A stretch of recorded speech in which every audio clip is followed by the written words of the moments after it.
निसर्ग शाळा सांगत आहे धरणी सजवूया, झाडे लावूया, झाडे लावूया, झाडे लावूया, झाडे लावूया, झाडे लावूया। नमस्कार, माझे नाव अवनी। मी इयत्ता 7वी क मध्ये शिकते।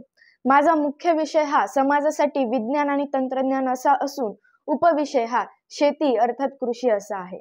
व माझ्या विज्ञान प्रकल्पाचे नाव एक मूल 30 झाडे असे आहे व त्यासाठी मला साहित्य, दीर्घकाळ टिकणारी देशी फळझाडांची रोपे, माती, खत, गोमूत्र, शेण इत्यादी गोष्टी लागलेल्या आहेत। मला लहानपणापासूनच छंद आहे की रोपवाटिका तयार करणे, बिया जमा करणे व त्या बिया लावणे व माझ्या घरचे वातावरण सुद्धा तसेच आहे। माझे वडील जरी नोकरीला असतील तरी आमच्या घरी शेती आहे आणि त्यामुळेच माझे आणि शेती व निसर्गाशी संबंध हे घट्ट आहेत। माझे कुटुंब हे महाराष्ट्रासह देश विदेशामध्ये निसर्ग विषयक निसर्गाची शाळा ही संकल्पना मोफत राबवते। यामुळेच माझ्यावर लहानपणापासूनच शेती आणि निसर्गाचेच संस्कार झालेले आहेत। अचानक मी बातम्यांमध्ये वाचले की दुष्काळ आणि नापिकीमुळे हजारो शेतकऱ्यांची आत्महत्या। यावरच काहीतरी उपाय काढायचा होता, म्हणून माझ्या लहान बाल मनाला सुचलेली कल्पना म्हणजे शेतकऱ्याच्या जीवनातील आर्थिक आणि नैसर्गिक दुष्काळ निवारण करणे आणि यासाठीच एक मूल 30 झाडे ही संकल्पना महत्त्वाची ठरू शकली। यासाठीच मानवाच्या जीवनातील नैसर्गिक आणि आर्थिक दुष्काळ निवारण करणे ही काळाची गरज बनलेली आहे। एकीकडे बघितले तर पर्यावरणाचे संतुलन विनाशाकडे जाते आणि दुसरीकडे उत्पन्नापेक्षा उत्पादन खर्च वाढल्यामुळे शेतकरी आत्महत्या करत आहे। होऊन गेलेल्या वर्षभरामध्ये जर का आपण बघितले तर 1000 शेतकऱ्यांनी आत्महत्या केलेल्या आहेत। पर्यावरणाच्या संतुलनासाठी प्रदूषण रोखणे या उपायाबरोबरच वृक्ष लागवड करणे हा उपाय अगदी महत्त्वाचा ठरू शकतो। पण कालांतराने वृक्षतोड करून शेती वाढत गेली व त्यावरच शेतकऱ्याचा उदरनिर्वाह चालू झाला। पण वृक्षतोड झाल्यामुळे प्रदूषण तर वाढलेच, पण परिणामी पर्यावरणाचे संतुलन सुद्धा बिघडले आणि याच नैसर्गिक संकटाला सामोरे शेतकऱ्याला जाणे भाग पडले आणि वेगवेगळा आर्थिक दुष्काळ त्याच्या जीवनात येऊ लागला, म्हणून याचे रूपांतर पुढे आत्महत्येत बदलले। यातूनच मार्ग काढायचा असेल तर एका एकरामध्ये एका मुलाच्या नावे दीर्घकाळ टिकणारी 30 देशी फळझाडांची लागवड जर का आपण केली तर एकाच वेळी नैसर्गिक आणि आर्थिक दुष्काळ निवारण होऊ शकेल। यासाठीच एक मूल 30 झाडे ही संकल्पना महत्त्वाची ठरू शकली। आता आपण पाहूया एक मूल 30 झाडे ही संकल्पना। ही संकल्पना म्हणजे एक मूल 30 झाडे म्हणजेच एका मुलाच्या नावे दीर्घकाळ टिकणारी 30 देशी फळझाडांची लागवड आपण एका एकरात करावी, जेणेकरून एकाच वेळी नैसर्गिक आणि आर्थिक दुष्काळ निवारण होऊ शकेल। एका एकरामध्ये एका मुलाच्या नावे दीर्घकाळ टिकणारी देशी फळझाडे जसे की आंबा, चिंच, जांभूळ, फणस, रामफळ, बेल, कवट, बिब्बा, लिंबोणी, मवा इत्यादी ही जर का लावली तरी पुढील 50 ते 500 वर्ष जगतील आणि एकाच वेळी खर्च असल्यामुळे कायमस्वरूपी फक्त निव्वळ उत्पन्न मिळत राहील। एकीकडे आर्थिक दुष्काळ तर निवारण होईलच, दुसरीकडे नैसर्गिक दुष्काळ सुद्धा संपुष्टात येईल। ही संकल्पना म्हणजे एका एकरामध्ये एका मुलाच्या नावे दीर्घकाळ टिकणारी देशी फळझाडांची लागवड करावी। ही दीर्घकाळ टिकणारी जसे की आंबा, चिंच, जांभूळ, फणस, रामफळ, बेल, बिब्बा, मवा, लिंबोणी ही अशी असावी। ही देशी फळझाडाची वाण असावी आणि आपण राहत असणाऱ्या भागात येणारी असावी। आता आपण पाहूया एक मूल 30 झाडे या संकल्पनेचे स्वरूप कशा पद्धतीने आहे। एका एकरामध्ये एका मुलाच्या नावे दीर्घकाळ टिकणारी 30 देशी फळझाडांची लागवड करत असताना ती सांगणार आहे त्या पद्धतीने आपण करून घ्यावी। सर्वप्रथम आपण 5 ते 6 दीर्घकाळ टिकणाऱ्या देशी फळझाडांची निवड करावी, जसे की मी आंबा, चिंच, जांभूळ, फणस, रामफळ, बेल व कवट या प्रकारची झाडे घेतलेली आहेत। झाडे लावत असताना धुऱ्यापासून जेव्हा कुंपण करतो त्या कुंपणावर 3-3 फुटावर करवंद किंवा शतावरीसारखी काटे असणारी फळझाडे लावावी, जेणेकरून आपल्याला उपद्रवी प्राण्यांचा त्रास होणार नाही। धुऱ्यापासून झाडे लावत असताना धुऱ्यापासून 20 फूट अंतरावर झाडे लावावी व 2 झाडांमधील अंतर हे 25 फुटाचे असावे व झाडे एकानंतर एक लावावी, जसे की एक आंबा, एक चिंच, एक जांभूळ, एक रामफळ, एक बेल आणि एक कवट। अशा प्रकारे ही 6 झाडे 5 वेळा लावून घ्यावी, जेणेकरून ही 30 झाडे होऊन जातील आणि फळझाडांच्या मधात उरलेल्या शेतामध्ये आपण परंपरागत पिकाचे किंवा भाजीपाल्याचे सेंद्रिय पद्धतीने उत्पादन घेऊ शकतो। आता आपण पाहूया एक मूल 30 झाडे या संकल्पनेचे परिणाम. परिणाम हे आर्थिक आणि नैसर्गिक दोन प्रकारचे होतात. आर्थिक फायदे: 1. लागवड करत असताना एकदाच खर्च करावा लागतो, अर्थात परत परत खर्च करण्याची गरज नाही. 2. दरवर्षी बी बियाणे, खते, रासायनिक फवारणी यावर प्रचंड प्रमाणात जो खर्च आहे तो खर्च वाचला जातो. 3. गावरान आणि नैसर्गिक पद्धतीचे फळभाजीपाले उपलब्ध होतात, जेणेकरून आजारावर होणारा खर्च वाचतो. 4. गावरान आणि नैसर्गिक पद्धतीचे फळभाजीपाल्यांची मागणी वाढल्यामुळे योग्य भावही मिळतो. 5. याच फळझाडांवर जर का आपण मधमाशाचे पालन केले तर फळाबरोबरच आपल्याला मधाचे सुद्धा उत्पन्न भेटते आणि मधमाशा आपल्या शेताचे उत्पादन वाढवण्यास सुद्धा मदत करतात. 6. जेव्हा जोराचा पाऊस आला, अवकाळी पाऊस आला, तर तो फळझाडांमुळे आपल्याला हमीचे उत्पादन सुद्धा भेटते. 7. याच झाडांची जी गळणारी पानं आहे त्याचं आपण खत तयार करू शकतो आणि ते खत आपण शेतात वापरू शकतो, अर्थात खताचा सुद्धा खर्च वाचला जातो. 8. दीर्घकाळ टिकणारी ही फळझाडे आहेत, म्हणजेच पुढील 50 ते 500 वर्ष जगणारी. जसे की रामफळ 50 वर्ष जगते व त्याच्या पुढेही जगते आणि चिंचेही 500 वर्षापर्यंत जगते. म्हणजेच पुढील 5 ते 20 पिढ्या ही फळझाडे आपल्याला उत्पन्न देत राहतात. 9. ही फळझाडे एकाच मोसमात न येता वेगवेगळ्या मोसमात येणारी फळझाडे आहेत. जसे की जेव्हा आंबा येतो तेव्हा चिंच येत नाही, म्हणजे वर्षभर उत्पादन आणि उत्पन्न हे खेळते राहते. 10. फळझाडांच्या मध्ये घेतलेले जे काही आंतर पीक आहे ते पीक आपल्याला जमिनीची पोत सुधारण्यास सुद्धा मदत करते. 11. हे तर झाले फळझाडांचे उत्पन्न. जर का आपण आंतरपिकाचे उत्पन्न आणि कुंपणावर जे काही शतावरी व करवंदाची फळझाडे लावलेली आहेत त्यांचे उत्पन्न घेतले तर त्याचे उत्पन्न सुद्धा वेगळे निघते. अशा प्रकारे आपल्याला भरपूर काही मोठ्या प्रमाणात त्याचे आर्थिक फायदे दिसून येतील.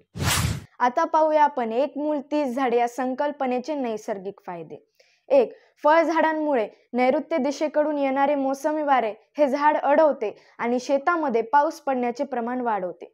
तसेच परतीचे वारे म्हणजेच ईशान्य दिशेकडून येते तेव्हा सुद्धा हे झाड वारे अडवते आणि शेतामध्ये पाऊस पडण्याचे प्रमाण वाढवते.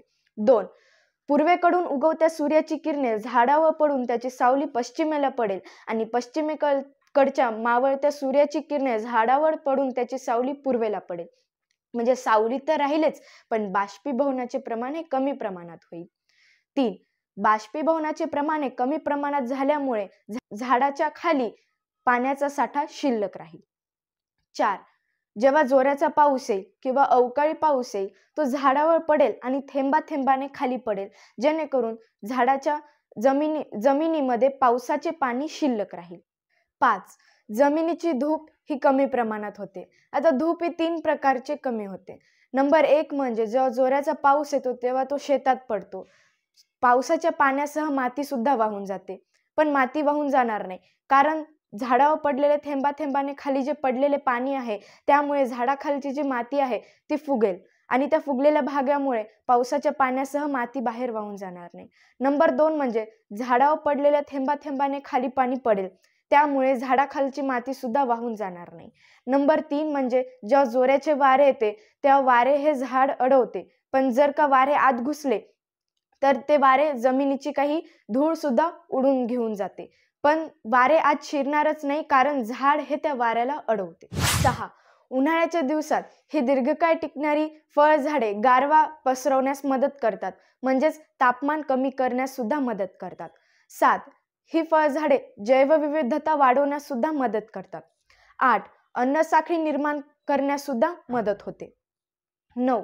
याच फळझाडांवर येणारी जी काही पक्षी आहे ते पक्षी त्याच फळांना खातील आणि त्याच्याच बिया आजूबाजूच्या परिसरात पसरवतील, जेणेकरून जंगल तयार होण्यास सुद्धा मदत होईल. 9. आंतर जे पीक आपण घेतलेले आहे शेतामध्ये त्यावर येणारे जे काही किडे असतील, आळ्या असतील, तर ते पक्षी त्या किड्या आळ्यांना खातील, जेणेकरून कीड पडण्याचे प्रमाण कमी प्रमाणात होईल.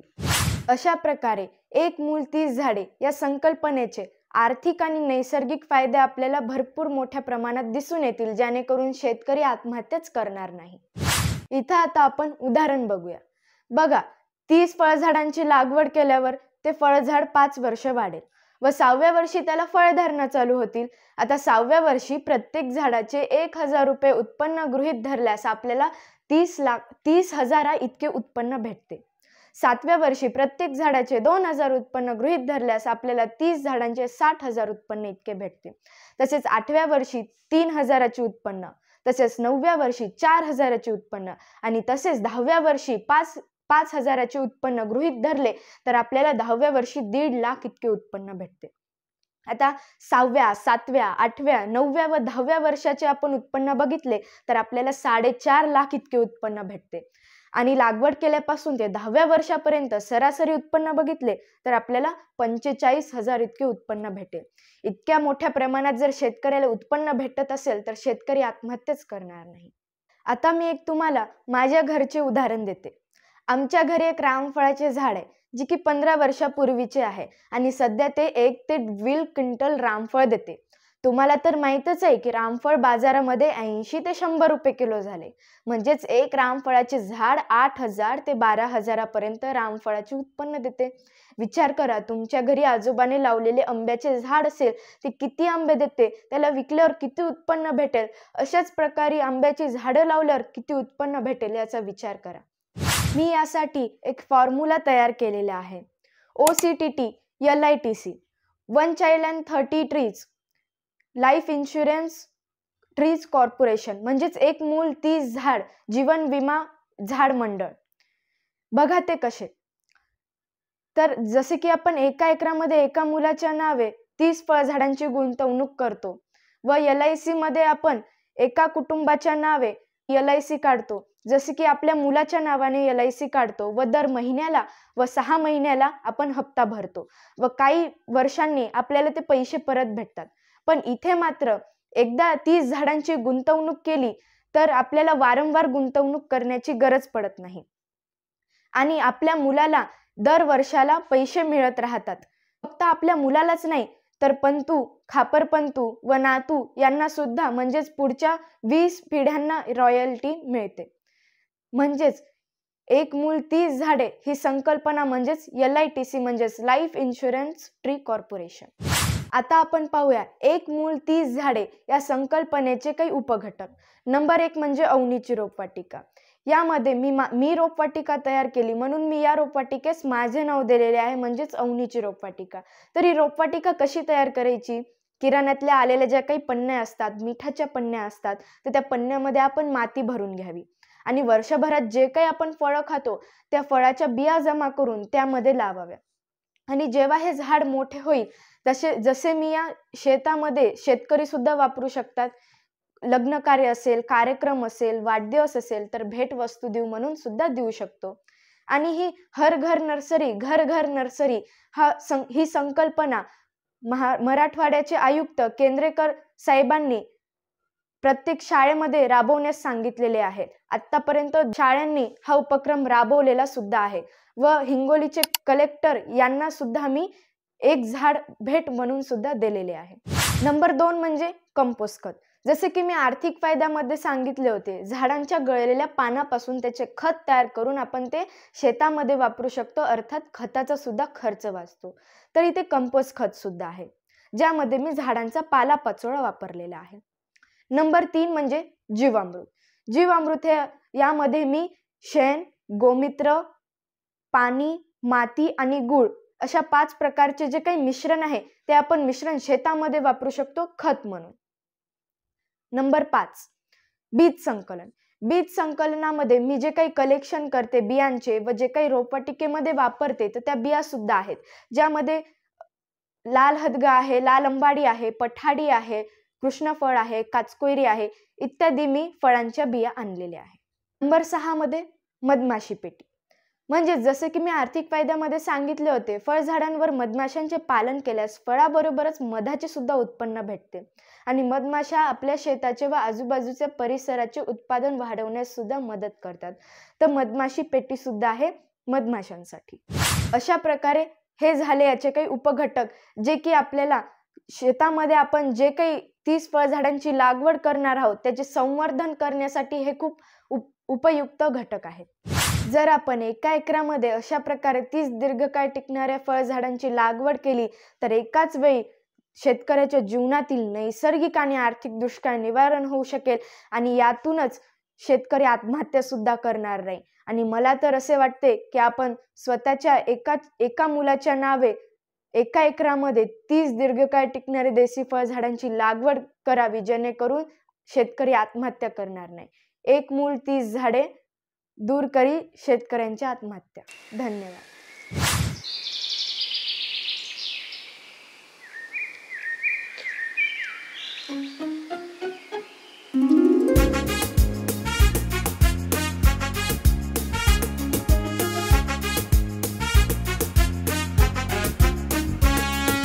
चला मुलांनो, चला चला झाडे लावूया.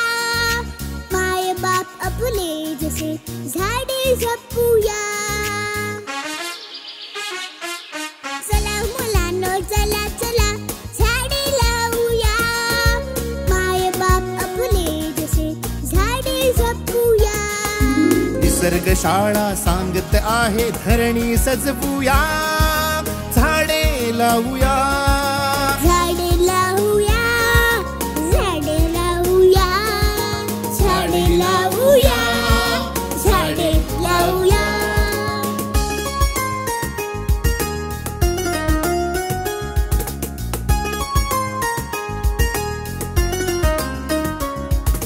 पेरू, आंबा, फणस आणि चिंच लागते कशी. आवळा म्हणता नदी जबेची पाझरते पटदिशी. वनराईला डोंगर बोलतो घे चिखलाची उशी. तिथे वडाला लोंबत आहे आजोबांची मिशी. एक एक रोपटे घामाने भिजवूया. झाडे लावूया. झाडे लावूया. झाडे लावूया. झाडे लावूया. झाडे लावूया.